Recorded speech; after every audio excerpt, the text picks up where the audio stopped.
Good morning and welcome to the Ventura Center for Spiritual Living. I'm Reverend Bonnie Rose. It's great to have our virtual community with us, and I'm going to turn it over to Lonnie to say some more words of kindness and wisdom. Good morning, everyone. I hope you're having as much fun at home as we're having here. It's been a little silly, but you know, we all need a little silliness. So I just invite you to settle into this beautiful morning. I know we've got great music and inspiration and just fun. So welcome, and I'm so glad you're joining us today. Thank you. Thanks, Lonnie. Now we're going to call forth our youth and family person, Bill, who's going to educate us on this bottle of something here. I think it's moonshine, but he says it's not. Good morning. I'm Bill Hadris with Youth and Family, and yes, I do have some props here. But first, I want you all to know that we each have a house of God. Something to think about. We all have a body and a mind. And did you know? I didn't always know this, but it comes with an owner's manual. Yes. You know, if we clear our minds and concentrate and listen to this small, still voice inside of us, it'll tell us what to do. So I'd like you to take time each day and ask, what's mine to do? I'll get you started. So I'd like you to close your eyes, take a deep breath, and ask yourself, what healthy foods do I eat?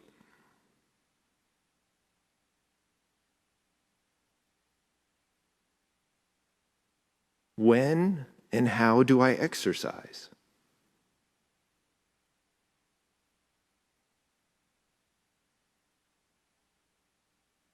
When and how do I relax?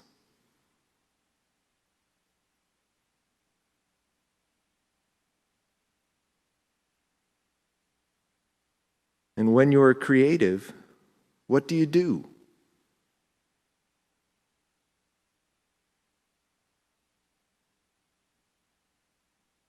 There are so many things one can do to take care of oneself. And when we do, we find it's very important. And here's my jug of water. You can see. Now, if we go through life in our body and we decide to jump into that pool of water without taking care of ourselves, we end up a mess. Right? I mean, everybody can see that.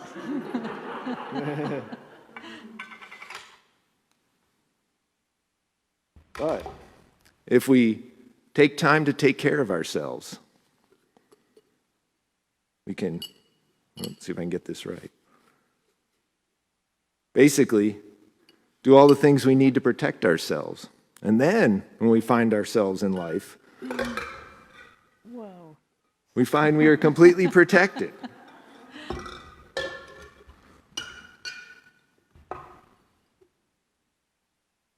And we can come out mostly dry.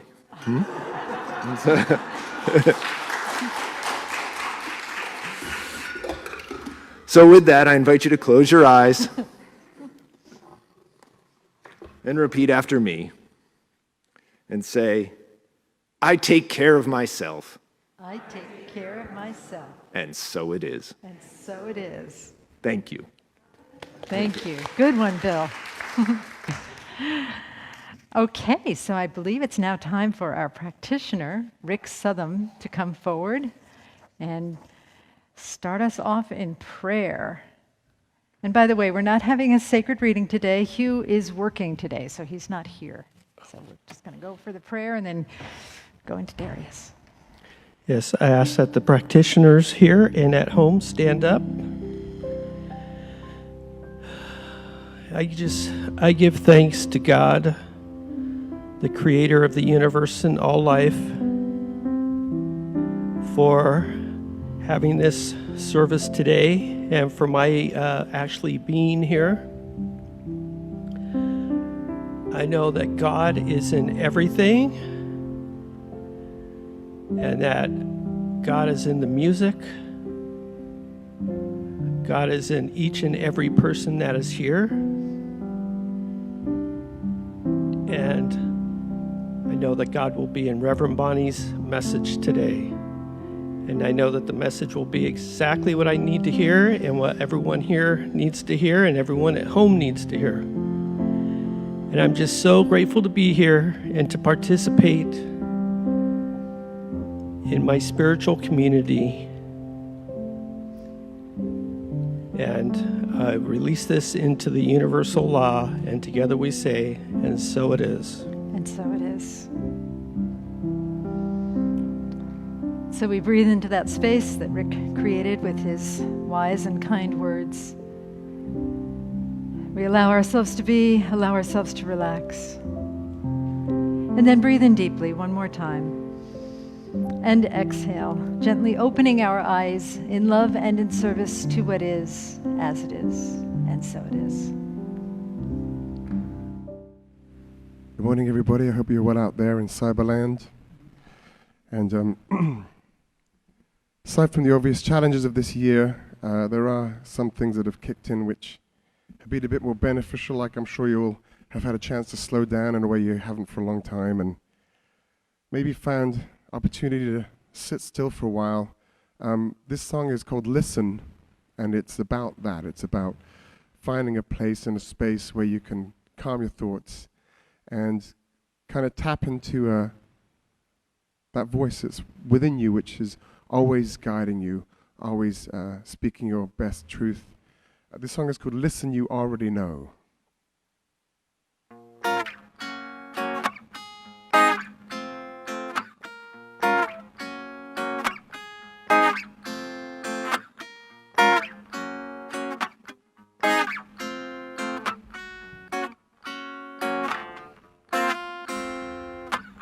There's so much information getting in the way, so many things to do, so many calls to make.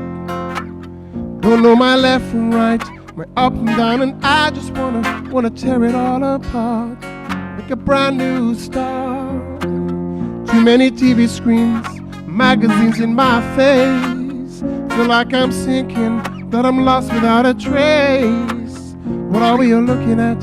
Where should I go to find little space, to find my very own place? If you just listen, already know. So won't you listen, and know where to go?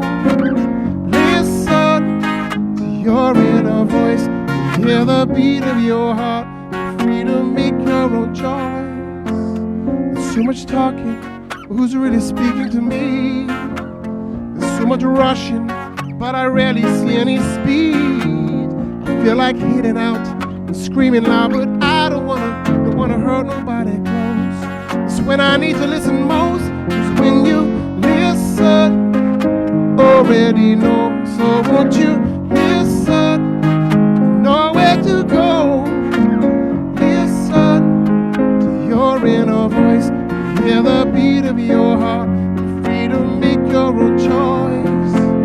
So many people are gonna tell you what to do. Do this, do that, it's so hard to break through. I know it's easy to just stop feeling, but I wanna know what's up with you. Listen, already know. So won't you listen, know where to go? Listen to your inner voice, hear the beat of your heart, free to make your own choice. So won't you listen, know where to go? Listen, enjoy as you go. Listen to your inner voice, hear the beat of your heart, free to make your own choice. So won't you listen? Ooh.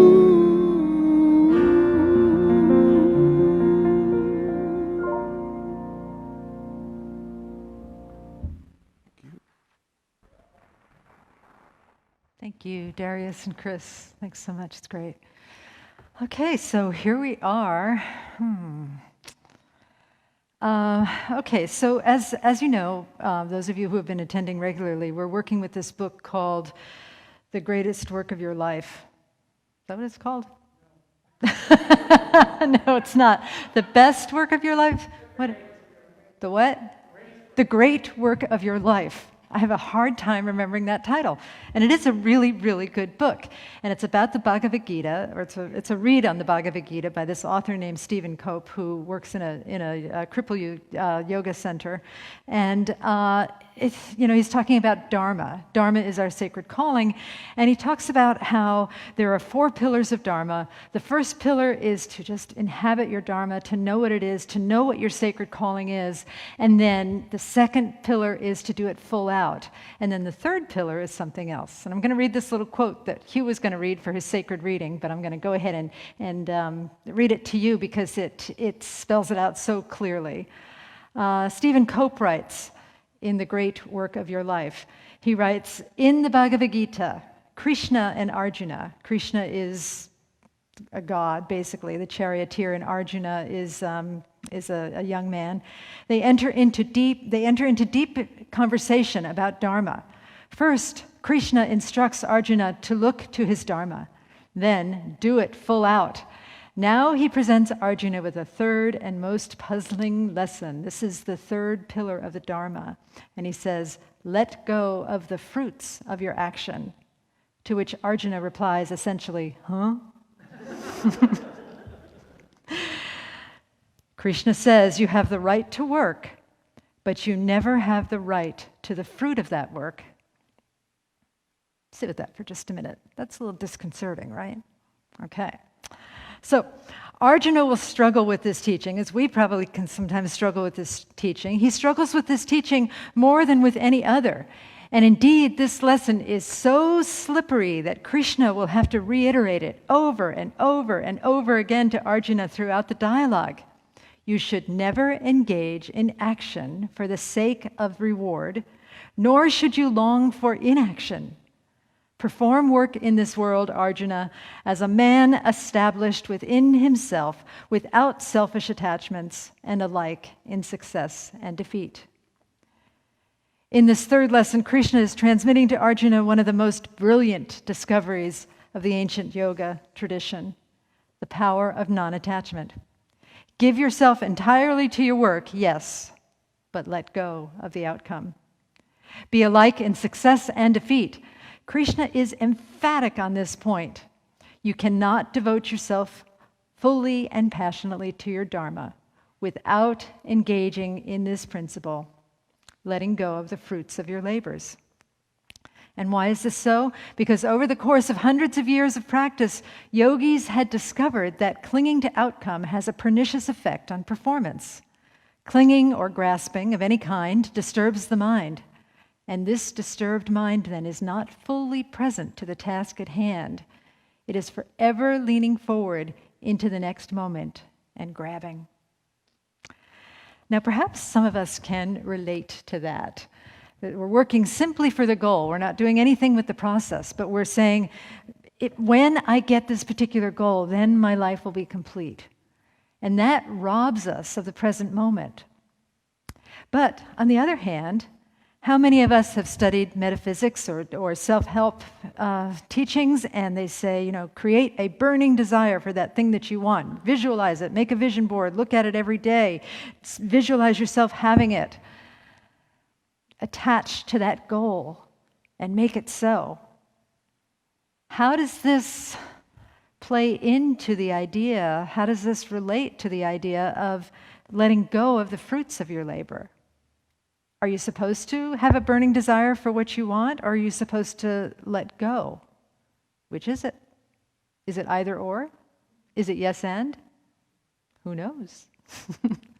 Well, I'm hoping that we'll have a clearer idea about this by the end of this 20 minutes or so when I'm speaking, by the end of this service, so that we can apply it to our own lives and really grow in our ability to manifest that which is truly wanted and truly needed.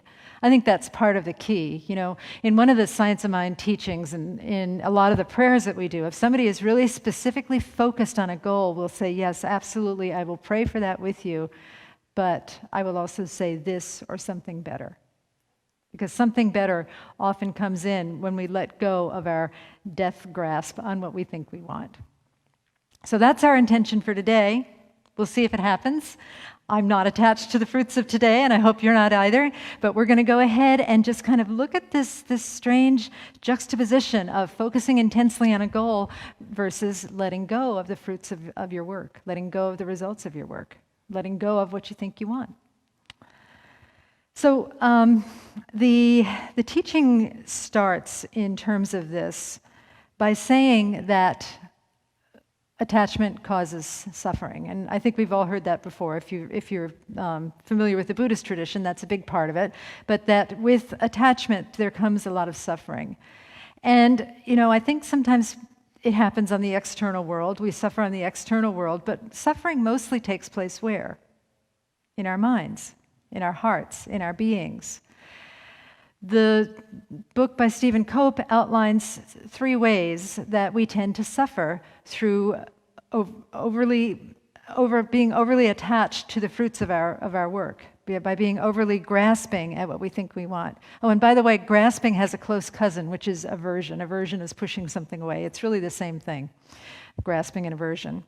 So one of the ways that we struggle when we are overly attached to the fruits of our work is that we engage in a place where we are distracted and we are disturbed.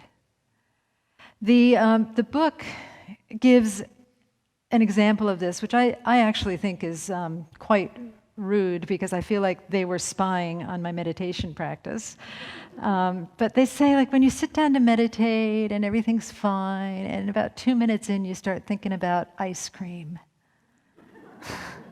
See, they're reading my mind. It's something implanted in that book that is reading my thoughts and my mind. But you're 2 minutes in, you start thinking about ice cream, and that's a distraction. That's a fruit that you want. Maybe you're even making it into reward for doing your meditation. And pretty soon that's all you can think about. Pretty soon it's consuming. Pretty soon it is taking up your whole meditation time, your whole consciousness, when really it's reducing the power of the meditation by filling your mind with it, and also by fighting with it and trying to push it away, this desire for ice cream or something else. And this extrapolates into greater experiences in life. So often we are waiting for the results of something to happen, what I call when-then thinking, and our whole focus is on getting to that place where we can finally have that, and then we're going to be okay. It's similar to being in a meditation when ice cream becomes the end-all and the be-all, and then when I can have that, then I'm going to be able to relax. It's not true. You can relax now. You can embrace the ice cream thought about it, or you can just ask it to leave for now and tell it can come back again at a later time. Another one of the ways that we suffer internally because of attachment to results is through what they call obscuration.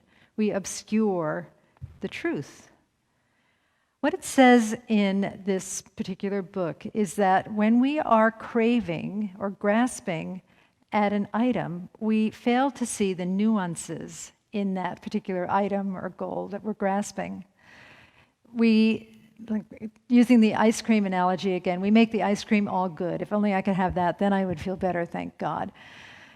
And we make the state of not having ice cream all bad. We don't see the nuances. We just see ice cream is all good. We don't recognize that there are consequences for eating ice cream. Some positive, some negative, but we get stuck in this place of all good or all bad, and that prevents us, that obscures the truth.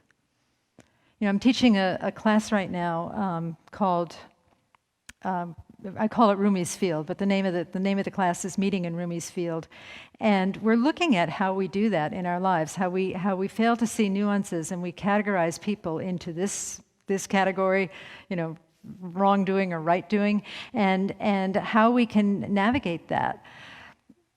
The quote from Rumi's Field that I love so much, that I've been using a lot in the class, is, I say it here in church a lot as well: out beyond ideas of wrongdoing and right doing, there is a field, I'll meet you there. And I actually asked my students, what do you normally do in Rumi's Field when you're not like dedicated to meeting people there? You know, people were saying things, out beyond ideas of wrongdoing and right doing, there is a field. I will tell you how you're supposed to think there. I will try and make you more like me there. I will hide from you there. I will slap you there. I will drop kick you, Jesus, and through the goalpost of life there. You know, all of these things that we do in Rumi's Field, other than just being with this idea of right and wrong and allowing it to infuse us in a third force kind of way, where there's something that's wrong, something that feels right, something that feels affirming, something that feels denying, and then just sitting in that paradox and that tension and allowing something greater to emerge. And what I find in teaching this class is that we're dealing with really hard subjects. So the subject last week was innocence versus guilt, or innocence meets guilt. And we probably all have a list in our mind of guilty characters. And I do a lot of research for this class, and I was looking at all of these videos of very pro-social behavior and justice, and then I started saying, well, I want to look at some of the really difficult to forgive people too. So I started looking at all of these people that have done horrible things, and when I was done with that, I was just like, I need to look at something like kids getting puppies, And so I watched there are a lot of videos on YouTube about kids getting puppies, a lot, and kitties too. I watched a lot of them and picked out the best of them and shared them with my class, but it was actually really productive to do that, because these kids getting puppies, they were so innocent when they received them. The puppy is so innocent, and the kid receiving the puppy is so innocent. So many of them just burst into tears, and the parents would be like, "Are you okay? Are you okay?" And the kid would be going, "I love him so much." It was so sweet. And the reason it felt so apropos to what I was doing is that we were looking at guilt and innocence. And I realized that everybody that I was naming guilty had been a little child that was capable at crying at the sight of a new puppy. And that helped me open up my mind to look at the people that I am against, that feel like I'm against, or that feel like they're against me, and able to hold that place of guilt or innocence. And so, what I'm asking here in terms of the obscuration, the suffering that we get from attaching to one point of view, to this is person or this ice cream or whatever it is all good, and this one over here is all bad, don't we miss the subtleties? Don't we miss the nuances? Don't we miss the possibility that somebody can transform, that somebody can reclaim their innocence? That there can be grace where there was once only guilt and punishment. So there's that. That's obscuration. So we've talked about disturbance, obscuration, and the third one is separation. The third way that we suffer in response to grasping is separation. And what it says in Stephen Cope's book is that we make the object outside of ourselves. We make that an object, and we are the subject. We do what they call in quantum physics the subject-object split, when in truth, all of reality is eternal subject. Divine awareness casts itself into existence, and there is nothing but divine awareness. There is nothing but God. There is nothing but holiness. There is nothing but love. But when we are grasping at an object, we are saying, this is outside of me. This is what I need to be happy. This is what I need to complete me. And in truth, we are already complete. We are already fully complete. And so when we are grasping at an object, it is as if we are lying about the truth of our own being. And as I've said many times, quoting Emma Curtis Hopkins, the truth of goodness, the truth of love, the truth of our innate exuberance and enthusiasm, the truth of grace all around us, that truth doesn't operate in the lie of separation.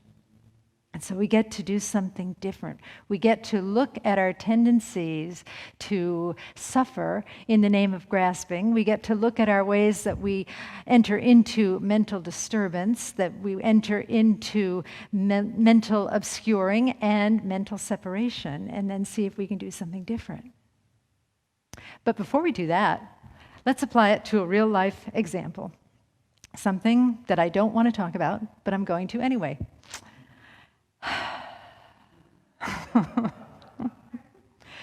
You may have noticed that there's an election coming up.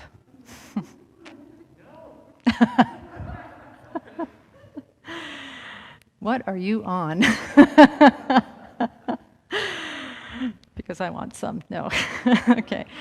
You may have noticed that there's an election coming up, and talk about an opportunity to work on ourselves. Boy, this is it. This is it. First of all, it's an election that is in the throes of a pandemic that is not really zipping away the way that we all hoped it would. I looked at my COVID-19 file that I started when this all began, and I was expecting to have maybe, 10 documents in it, and my COVID-19 file is like this now, So about that election.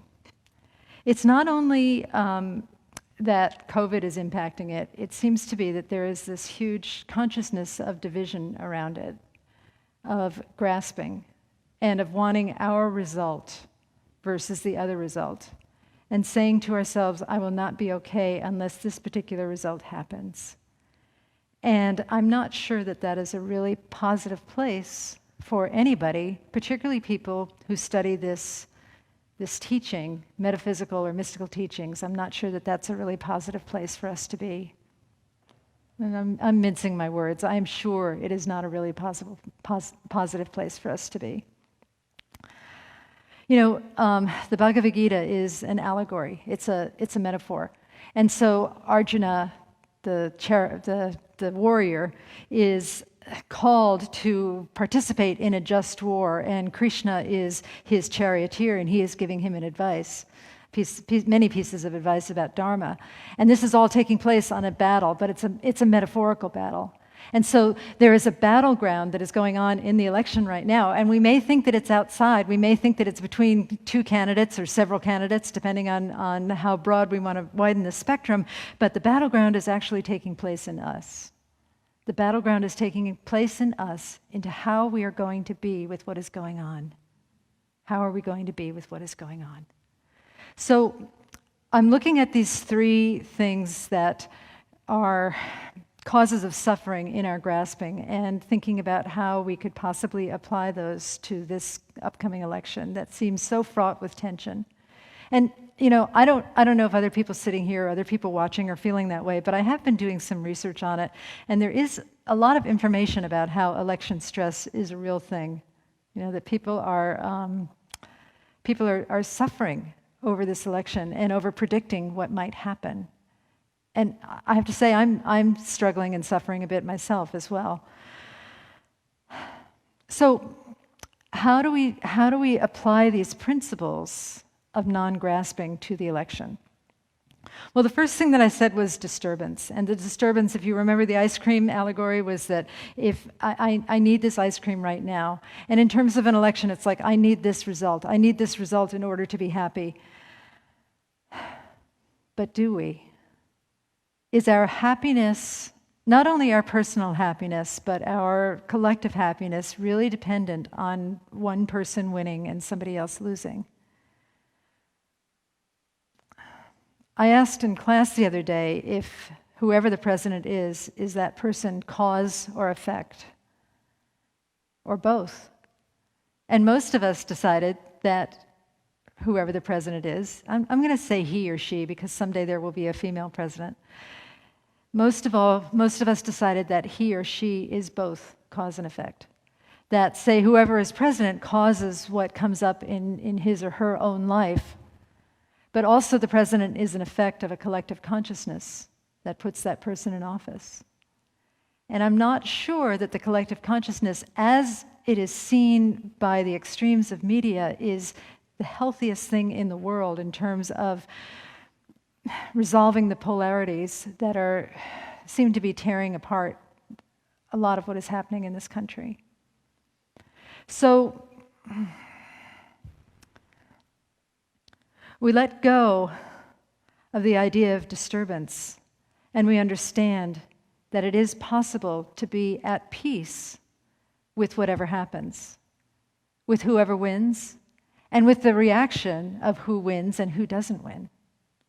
And we try and model that reaction for ourselves. We don't resort to violence or criticism if our candidate doesn't win. It's a tall order, I know, because a lot of people are really invested in either verbal violence or physical violence or criticism or complaining or putting down the other side. You know? We so often look at the extremes of the political polarities when really there's this whole sort of purplish area in the inside with some folks that like something over here and some folks like something over there. So we strengthen our ability to look at nuances and refrain from saying all people who voted this way are bad, all people who voted this way are good. We understand that there are subtleties and that truly democracy has two or more parties and that both have to be respected. The other thing that we talked about was obscuration, obscuring the truth. In the ice cream example, I think I've already said this, but it's like saying ice cream is all good, no ice cream is all bad. We do the same thing with the candidates, with the people who vote for them. I am stunned, again, at the level of nuance that I see in people once I get to know them. There have been many people in my life that I have written off and said, I don't really choose to be around that person, or I don't like that person. And then I get to know them, and it's a completely different story. I see it a lot at memorials. There are people that I don't deliberately reject or push away, but I just don't feel like we have anything in common. And then we go to I facilitate their memorial, and all of these beautiful things are said about them, and all of these beautiful subtleties to the way they were in life, and all of the beautiful things that they've done, and all of the beautiful things that they've thought or written or what have you come out. And I say to myself, wow, why didn't I see that person? I see it in my neighborhood. I happen to have very loud neighbors who live next door to me, and I could focus on what is quote unquote wrong with that, screaming into a karaoke microphone at 11 o'clock last night. So I'm a little tired this morning. I could focus on what's wrong with that, but then I see this family, this beautiful family with 5 children, and the kids are just so full of energy and so full of joy. And man, those there's I think they're 3 now, these 3-year-old twins, they're still in that phase. I consulted with Mary Kerrigan about this. I'm like, what is with beating on things? Why do little children beat on stuff all the time? And then she brought me back to my childhood, where I remembered my mother taking all of the pots and pans out of the cabinets and me beating on them with a wooden spoon. Probably some of you have experienced that yourselves, either with children or with yourselves when you were young, right? And so, and I look at these loud parties that they have, and it's reminiscent of my childhood when we would have the whole family over, and we didn't sing karaoke, but we did sing loudly around the piano, all kinds of bizarre show tunes and Christmas carols and all kinds of things. So there's nuance in that too, and I don't want to get stuck personally in saying, oh, I don't like these people, they're too loud. I'd much rather look at the nuances and the things that are beautiful about them, and then have the whole picture. And then, if I do choose to make correction or express my opinion, I can do it in a much kinder way. And so that's what I'm talking about with the obscuring factor of suffering. It's that we don't have to completely obliterate somebody just because of what they think. We can actually move into a place of greater understanding and realize that we are not our thoughts. We are more than our thoughts. We are bigger than our thoughts. And that there is that's just a tiny portion of who we are. And so moving into that place of greater compassion and understanding for the whole person, and not just the part that we're focused on. And then the other thing was separation, the idea of separation as a form of suffering. And separation really is, I think, separation and ignorance are the sources of much of the suffering that we inflict upon others. We feel our own sense of separation. We feel we are blind to our own ignorance of the true nature of being. And the true nature of being is that God is all there is. Love is all there is. It can't be love is all there is except for this person over here. We can't say love is infinite and say, but this person is outside of infinity. It doesn't work. It's not mathematically precise to say that. It's not spiritually or psychologically precise to say that God is this, everything, but over here there's something that isn't everything. It just doesn't work. And so we have to labor hard to refrain from the subject-object split, to recognize that we are eternal subject, but so is everybody else. Everybody else is an eternal subject as well. And so can we act and live like that truth is true? It doesn't mean letting people walk all over you. It doesn't mean allowing people to behave badly, but it does mean responding to everybody with a certain level of compassion and a willingness to understand. That's what I talk about in my class all the time, is don't listen to try and change people. Listen for understanding and compassion. And see if you can find it. Sometimes you won't. Sometimes you won't, and then it's time to set a boundary. It's time to set a firm boundary. It's time to do the work of greater justice. It's time to even keep somebody towards the perimeter of your hula hoop or your circle or whatever it is you want to call it. But we always start by listening with greater for the purpose of greater compassion and understanding versus trying to change somebody, trying to make somebody wrong, trying to make ourselves right.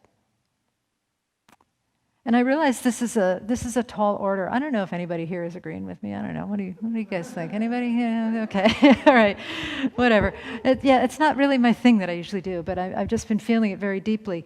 And it's a tall order. And I think the objection that I hear the most from people on both sides of the political aisle, is that, well, that sounds like you don't believe in anything. That sounds like you don't believe in anything. Should we just be complacent? It's like, oh my gosh, that is like the opposite of what I'm saying here.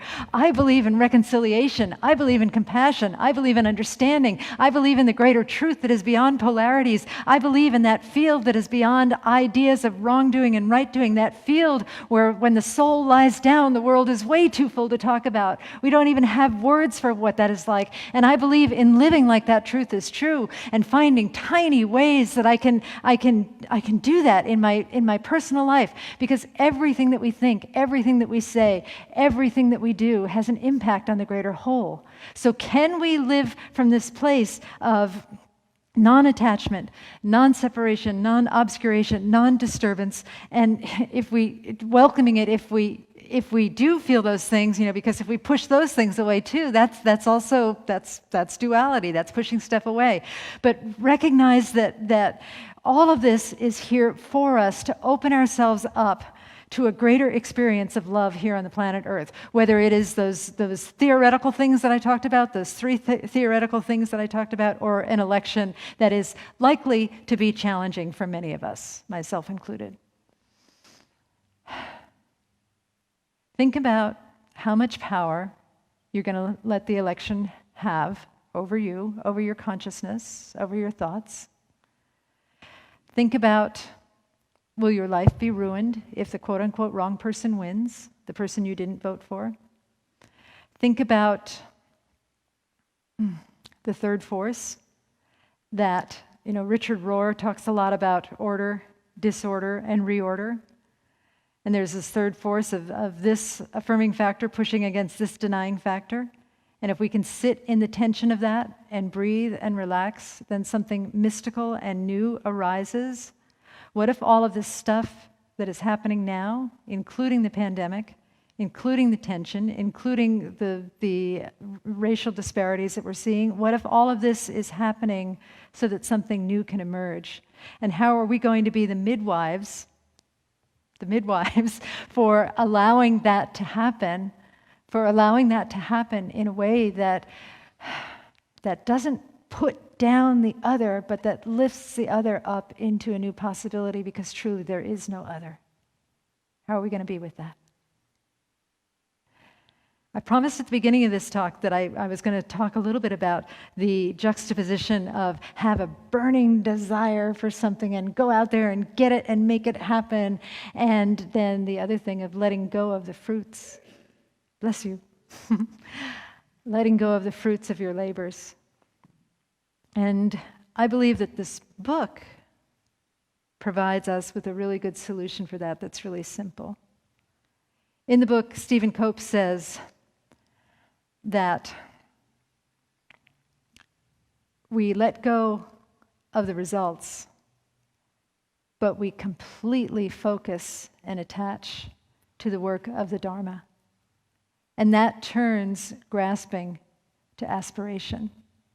And aspiration is that noble calling, that noble seeking for something that not only blesses my life as I do the work, but blesses the entire planet. Really, that's the crux of Dharma, I think, is that it's our calling, but we are part of a greater wholeness.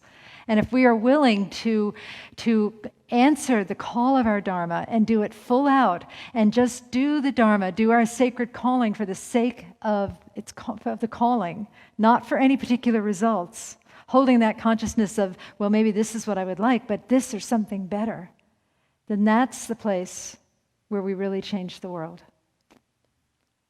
I'm going to read another quote to you. Where is it?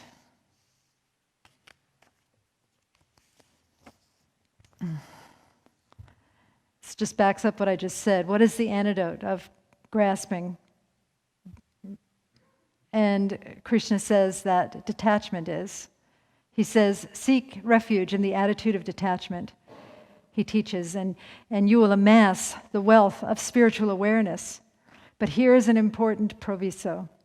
Not detachment from the passionate involvement in the task at hand. Be involved passionately in the task at hand for the sake of the task itself. Not detachment from one's Dharma. Be passionately involved in living your Dharma, not for the future results, but for the Dharma itself. Detachment from the outcome. Detachment from the outcome. And all of that leads us to this place of aspiration, which is where we get to show up pure and holy, hoping and trusting the greater results.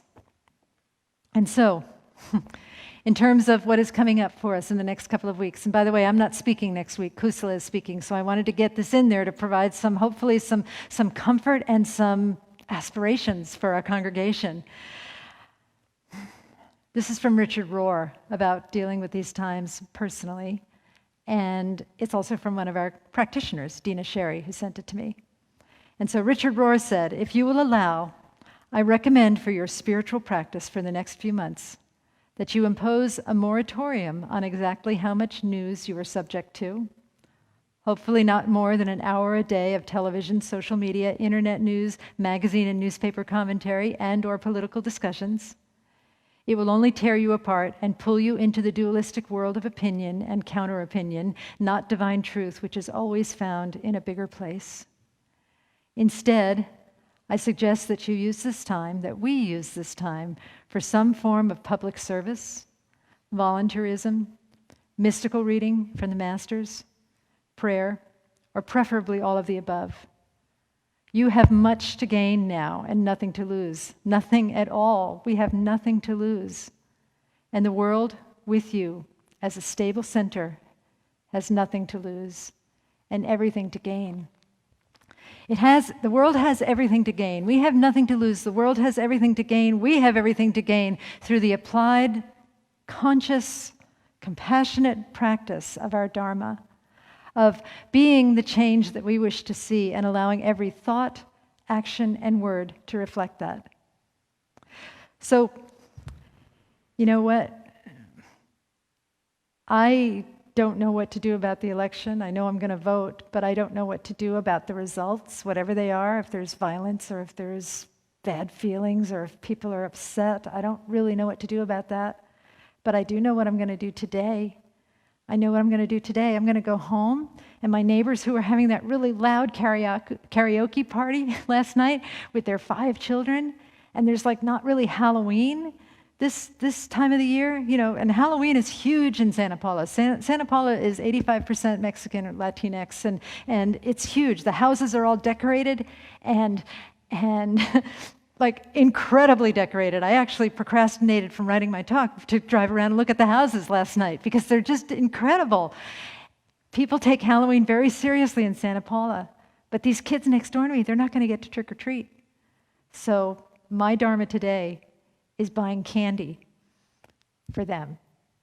And I'm going to try not to eat any. But it's as simple as that. Reaching out to somebody that's a little bit different than you, thinking that you could have attached to what is quote unquote wrong with them, but just reaching out, inviting them into your space, offering something of yourself, offering something to them that you love so much but you can't have. 10,000 little moments like that make a huge difference. And what I've observed in my life as well is that this difference that I make for somebody, or a difference over here that somebody makes, I see this all the time, I just can't think of a great example right now, that these things actually do ripple. They do change the world. They have deeper meaning than we can ever know. So practice the Dharma. Practice the Dharma. Do what you need to do to stay out of the place of non-grasping. If you happen to grasp, just welcome it and say, oh, hello, you again. Well, I'm going to let you go for now because I'm going to practice this other thing. We look at our tendency to practice separation, the tendency to obscure the good that is hidden in people. We look at our tendency to focus on what we need, what we think we need in order to be complete. We look at the distraction of the disturbed mind that is grasping at something, and we just let it go. And we rest as that, which needs no result to be, as they say in the Sedona method. So let's do that now. Let us pray.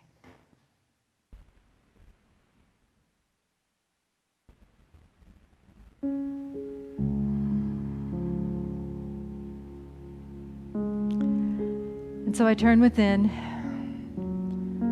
and rest in that place which needs nothing other than what is to be.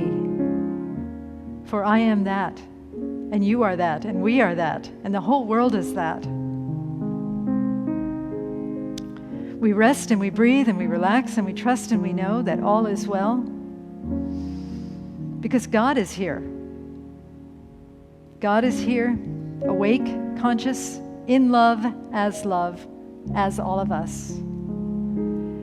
And so I unify with that source right here and right now. I unify with it, I trust it, I know it, and I know that it is the truth of our life, our shared life and our individual life. Truly, there is no individual life, but it feels that way sometimes. But together, we are co-creating something by pulling back the curtain, pulling back the illusion of separation, and recognizing the innate oneness of all things, the innate goodness of all things, and the innate power and presence of love in all things. And so today we move into that place of willingness, that willingness to share love in a unique and a new way, a willingness to set loving boundaries, a willingness to overlook and make allowances when that's appropriate, a willingness to call forth greater justice for the world in our compassionate actions, a willingness to understand, a willingness to listen. All of these glorious tools that have been provided for us through grace to heal ourselves and to heal the world. I trust that all of these words individuate in people in miraculous ways, and in ways that are beyond my comprehension, and in ways that are tailor-made for whatever is going on in our lives. And I'm just so grateful for this truth, and so grateful for this opportunity to speak it, so grateful to trust and to know that life is still good no matter what, and that we are part of that goodness. And so I bless this spiritual center. I bless today. I bless all paths to God. I bless churches, synagogues, temples, mosques, ashrams, fundamentalists, atheists, all beings everywhere, for everyone is a blessing in their own unique and wonderful way. And with a heart that is so filled with blessedness, I say, thank you, Spirit, thank you, God, and I release these words into the divine mystery, and together we say, and so it is. Thank you. And Lonnie. I meant to give you a list of every place I tithed, but every place we tithed as a church, but next week we'll do that, okay? Because I forgot. That sounds perfect to me. And I was just thinking about how everything is perfect already the way it is, because I remember a road trip we took to go pick up Mr. Nipun Mehta. Yes. Little did we know what was going to transpire by having that wonderful soul come to speak at our center. And I was along because we were stopping at 7-Eleven for some snacks and a Slurpee. But really what transformed is we are a center of love because of that small ripple. Yes. And that we have been preparing for this day to be a compassionate, kind community. And I'm so proud to be part of this spiritual family because we have stuck to it. We have seen interesting times in this past year, but we are dedicated to each other. We believe in diversity, we believe in compassion, and we believe in kindness. Bottom line, that's what we believe in. So I think that deserves a round of applause. That's really good. Yeah. So I just offer you that in this moment of generosity and kindness, that your offering does make a difference. We have an amazing list of organizations and people that we have tied to through your giving that is changing the world. And I thought of just a couple. Locally, we have supported Food Share, which is so important during the COVID crisis, the pandemic. The Local Love Project, VC, which provides food to communities, and Service Space, and Toaster Silver, and I'll go on and on next week. So just know that your gifts truly bless many. So I ask you to simply place your offering over your heart and repeat after me. We trust in spirit. We trust in spirit. Love is a giver and receiver of all that we are. Love is the giver and receiver of all that we are. We offer this gift. We offer this gift. It is an outer expression of our inner abundance and compassion. It is an outer expression of our inner abundance and compassion. Our gifts bless many. Our gifts bless many. And return to us multiplied in miraculous ways. And return to us multiplied in miraculous ways. So that we may give again. So that we may give again. And so it is. And so it is. Thank you. Thanks, Lonnie. Now we're going to hear from Darius.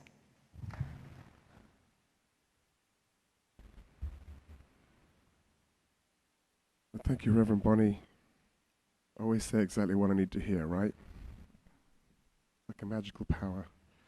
I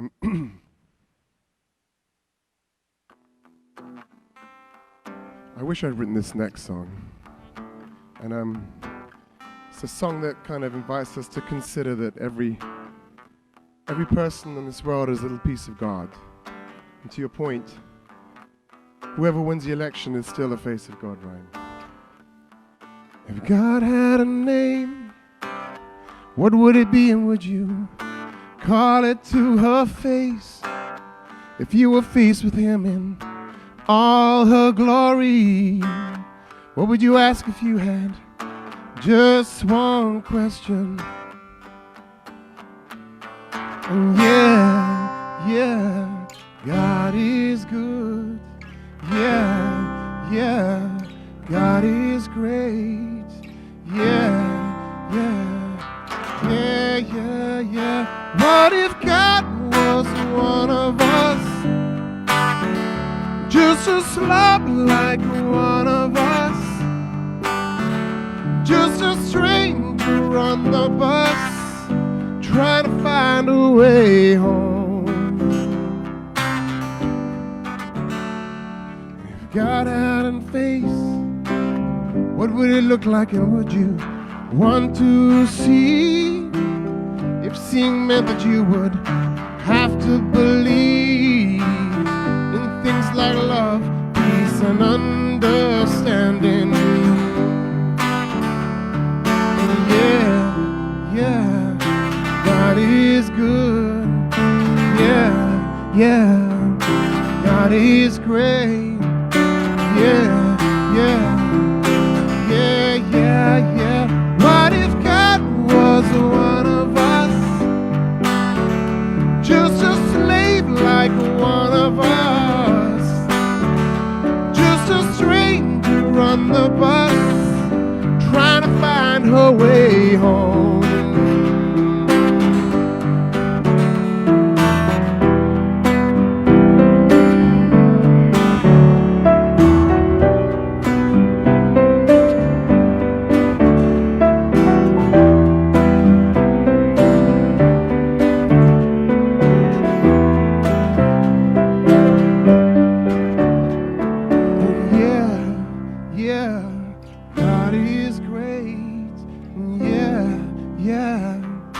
God is good. Yeah, yeah, yeah, yeah, yeah, yeah, yeah, yeah. What if God was one of us? Just a slave like one of us. Just a stranger on the bus, trying to find her way home. Ooh, what if God was one of us? Just a slub like one of us. Just a stranger on the bus, trying to find a way home.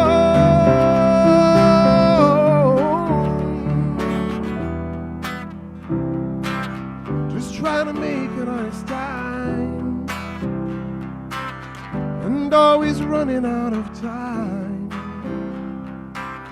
Pushed to the back of the line, waiting for us all to see the signs. Thank you. Thank you very much.